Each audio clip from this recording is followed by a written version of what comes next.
Mapagpalang araw po sa ating lahat. Welcome po sa ating 365 Daily Devotion with Pastor Russell Ocampo. So, ang topic po natin for today is ano ang isang dahilan bakit dapat magtiwala sa Diyos. And may concept po ito na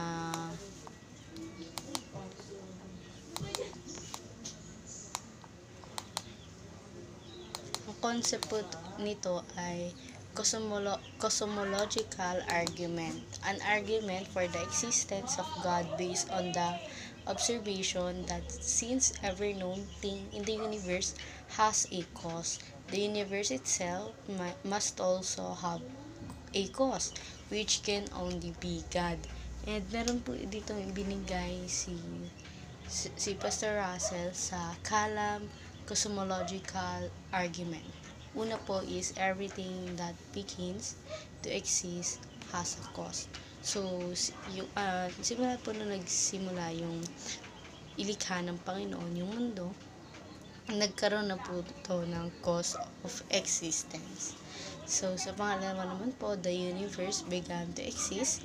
And sa pangatlo po, therefore, the universe has a cause. And ang Bible readings po natin, may kita po natin to sa Nehemiah chapter 9 verse 6.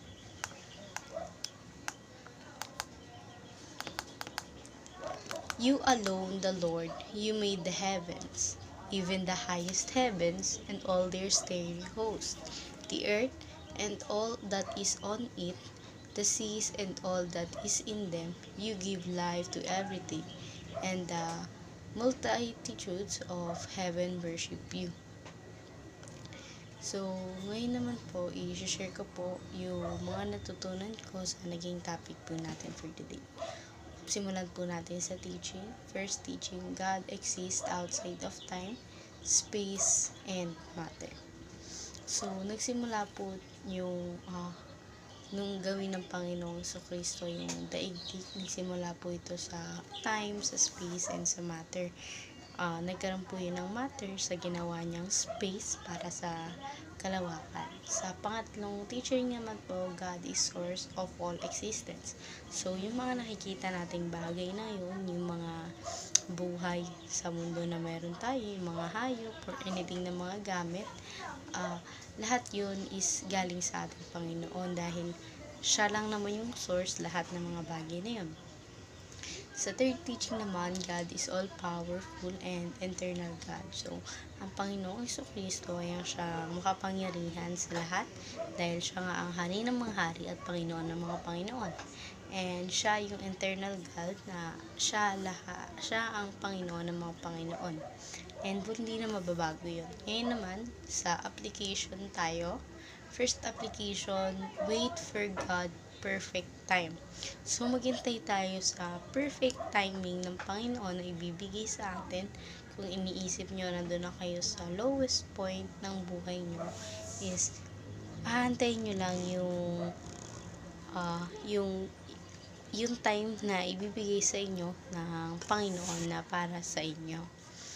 So, ngayon naman sa second application, present your request to God. Kagaya ng mga prayers, pwede nyo siyang isulat through papers para makita yung request na yung gusto nyo sa Panginoon.